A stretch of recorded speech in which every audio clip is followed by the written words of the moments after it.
guys! Welcome to another of my videos. Today is a little different video than most of the things you've seen in my channel. Today is more of a personal vlogging type video. As you can tell from the title, this is my experience of taking out my wisdom teeth while being in Japan. Just a disclaimer, I am not a professional, nor do I claim to be a professional. This is just my own personal experience of getting my wisdom teeth out here in Japan. So I have a list of things that I want to say within this video. So yeah, without further ado, let's get to it. Sorry, I am still recovering from my own surgery. It's been about a week now, and I don't know if you can tell, but my face is still a little puffy, but I still decided to do this video like a champ. Here we go. The first thing you need to know is insurance and how are you going to pay for this surgery. So insurance, you can be a part of the national health insurance, which means you would have to pay 30% of whatever the bill is, or you can have health insurance with your work, which is what I have. I ended up paying 20% of the bill. I don't know exactly what the percentage is of who pays what, the government, my company, what, but all I know is that I pay 20%, and that's really all I care about. I would strongly suggest you get health insurance before having the surgery because it can get very, very expensive. I recently talked to my in-laws, and one of my husband's sister just got her wisdom teeth pulled out as well, and I think they said they paid about if you're from America, you know how expensive it is. It could be about $1,000 to, it can range from $1,000 to $3,000. But I was very fortunate enough to just pay about $180 here in Japan to get all four of my wisdom teeth out. So national health insurance or insurance is important to have before going into the surgery. The other thing that you need to know is that most likely if you're watching this video is because you don't have a lot of experience in Japan. I don't speak Japanese, so please do understand that there will be some things that they won't be able to explain to you. I was fortunate enough to have friends that would be able to help me make the appointment, be able to let me know when the appointment is, to be able to give me information in Japanese and like paperwork and stuff like that. So I was very fortunate, but yeah, do understand that there will be a language barrier unless you find a hospital that can speak English. Another thing, to find a hospital, there are 3 different types of anesthesia here in Japan. The first one is local anesthesia, is where they numb the area and then they take out your wisdom teeth. The second one is general anesthesia, is where pretty much Americans describe it as being put under, is where you're fully asleep during the procedure and then you wake up and the procedure is pretty much over with. It's done. And then there's the third one. I believe she called it sedation. I'm not exactly sure. But that's where you are fully asleep and they pretty much have to provide all your vital functions for you, such as, I think she described it like a breathing tube, and they have to continually check your blood pressure, your blood, something, I don't know. She just made it sound like sedation was the last option that people I take and is a bit risky. So I ended up doing the general anesthesia. I wanted to be put under. I did not want to be awake for this procedure at all. Another thing, I got all 4 of my wisdom teeth out. That's very unlikely to do in Japan. Here they take out each wisdom teeth at a time. So they take out the wisdom teeth that is bothering you at that moment. So they do the local anesthesia and they take it out, and then maybe weeks later they will do the other wisdom teeth one at a time. So that is the reason why most of them do local anesthesia, and most of the local clinics they do that. But if since I wanted general anesthesia and I wanted to get all 4 of them out, I had to go to a specific location where they did this. Now, I live in Osaka. I ended up going to the Osaka University Dental something, I don't know. I'm gonna put the name of the hospital here. And I ended up going there because that's the only place they did general anesthesia. Now again, I had to explain myself the best that I could that that's what I wanted. I did not want local anesthesia. I wanted to get all 4 of them out, and that's what I wanted. So it did take a little time and a little kind of assertiveness from my part, where I had to tell them, this is what I want. Please do this procedure on me. So yeah. So that is the normal thing to do in Japan, is to get each wisdom teeth out at a time. In America, people do all 4 of them, so that's what I wanted to do. And especially for me, I had a week-long vacation, Obon vacation. It's in August. So I ended up having a week-long vacation from work, so I thought that would be the perfect time to get my wisdom teeth out and just get it over with and don't have to call off work and just kind of recover in my vacation. So that's what I did. Now I want to share some tips with you that I found very useful while being out here in Japan. So one of the first ones is do your research beforehand. I didn't come across all this information just by knowing it. I had to do my research. I had to research how to recover from it. I also did some research on what to expect from the procedure, the pain, the procedure itself. I watched some YouTube videos on, it was kind of gory, and my husband told me not to do it because it would scare me, and it actually did. But I needed all this information in order for me to be fully aware of what I was getting myself into. So please do your research before going into the procedure, before signing any papers, before doing anything. Do some research. The second one is map out your pharmacies wherever you live. Now this is very important because you will need painkillers maybe about 45 minutes to an hour after you leave the hospital. You will need painkillers. And in Japan, there are a lot of drugstores around, but they don't do prescription. So you need to make sure which pharmacies in your area, kind of to plan out where you're going to get your pain medication as soon as that surgery is done. Because it's very important. You're going to be in pain, and it's something that I didn't do. I wish I did. My husband had to go around looking for a pharmacy that could do this for us, and while I was here at home crying on the floor because I was so in pain. So that's tip number 2. Tip number 3 is, it kind of goes along with tip number 2, is get painkillers as soon as possible. You will be in pain, and it's going to be excruciating pain. I don't know your pain tolerance. I'm kind of a wimp, so I needed painkillers about maybe an hour after the procedure. And the hospital is maybe 30 minutes by car, but we don't have a car. We take the train, so it ended up being about an hour long to get to our apartment.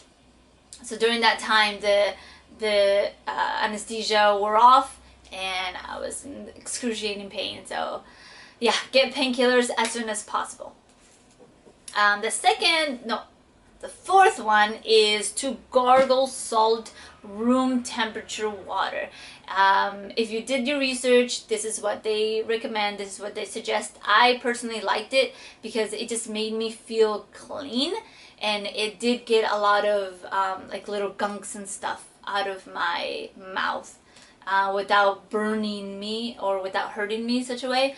The first 2 days I did had to gargle gently, but then after maybe 3rd or 4th, 5th day, it was okay to gargle.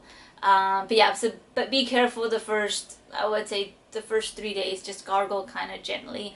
And warm water, not too hot, but yet not too cold. Do it kind of maybe a good temperature that you can tolerate, so it can just kind of also feel like a numbing sensation. Number 5 is lip balm. This is was important for me because I knew they were going to be working on my mouth, so I didn't want my lips to tear, to dry out, and to bleed during the process. So before going into the surgery, I applied a good amount of lip balm on my lips to make them flexible, moist, I guess. So during the procedure it wouldn't tear or rip or anything. And then after the procedure, your lips also will be dry, so I needed to have lip balm ready so I could apply it after the surgery. Number 6 is have rice prepared. The reason why I say that is because you're going to be hungry and there aren't a lot of things that you can eat. Of course, in Japan there's tofu, there's they like a lot of squishy things in their cuisine, so there is a lot of those options, but I don't know, I was just very picky, so the only thing I was able to eat is miso soup and rice. The rice, it doesn't need to be chewed. I kind of just ended up swallowing it with the soup. So that was my way of surviving during the first few days, was eating rice and soup. So I would suggest you have rice prepared already ahead of time.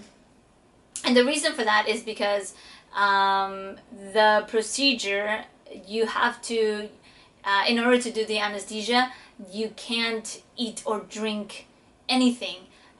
So my appointment was in the morning, so I couldn't drink or eat anything after 12 p.m. at night, 12 a.m. at night.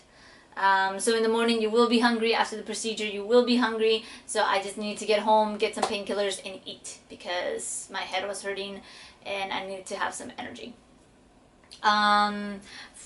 Number 7 is freeze wet towels.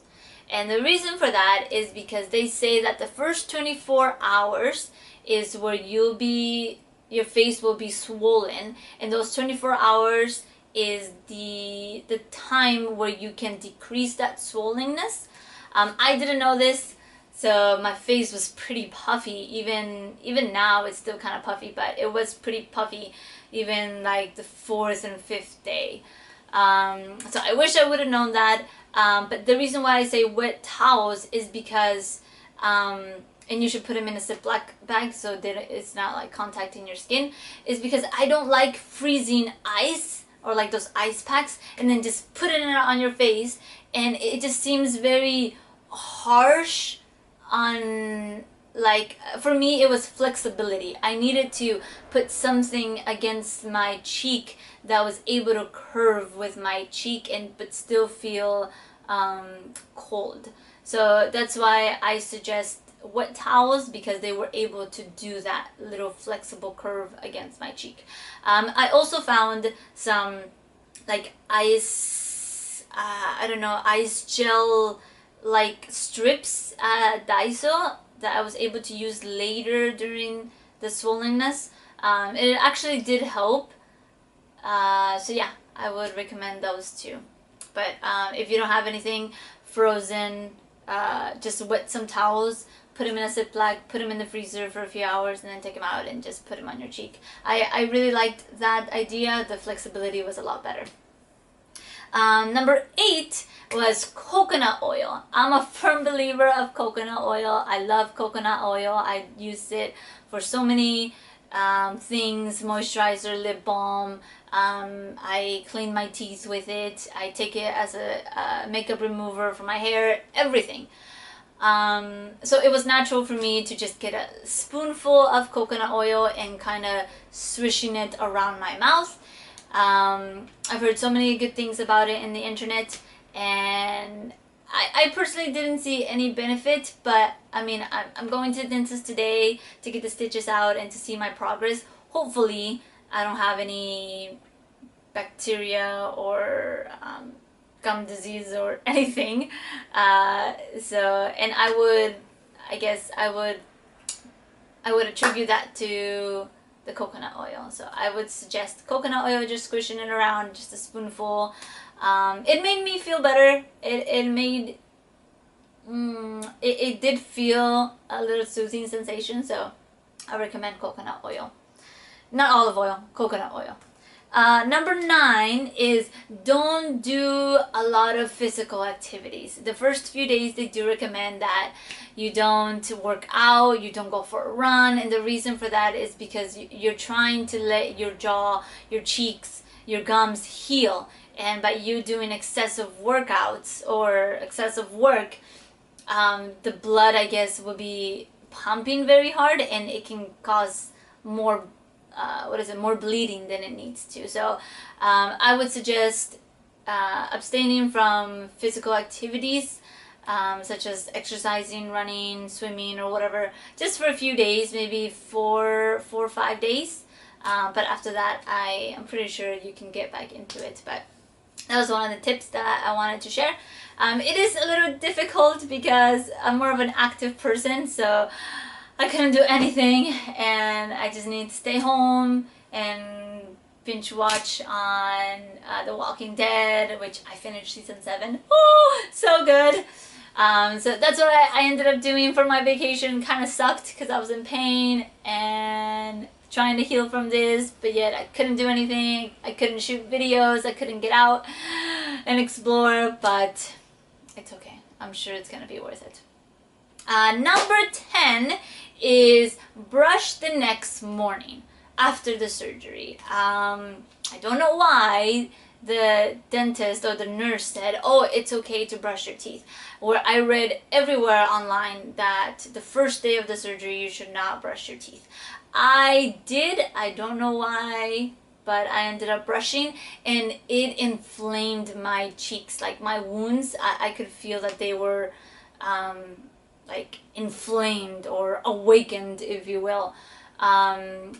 So that's something that I learned, is probably don't brush your teeth the first day of the surgery.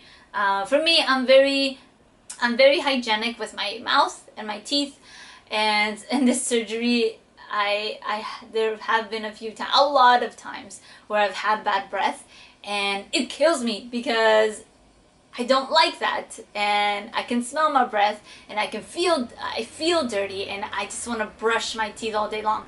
But I need to let them heal. I need those blood clots, and blood clots are good because they help, they stop bleeding. So yeah, brush your teeth the next morning, I would suggest, not the day of the surgery.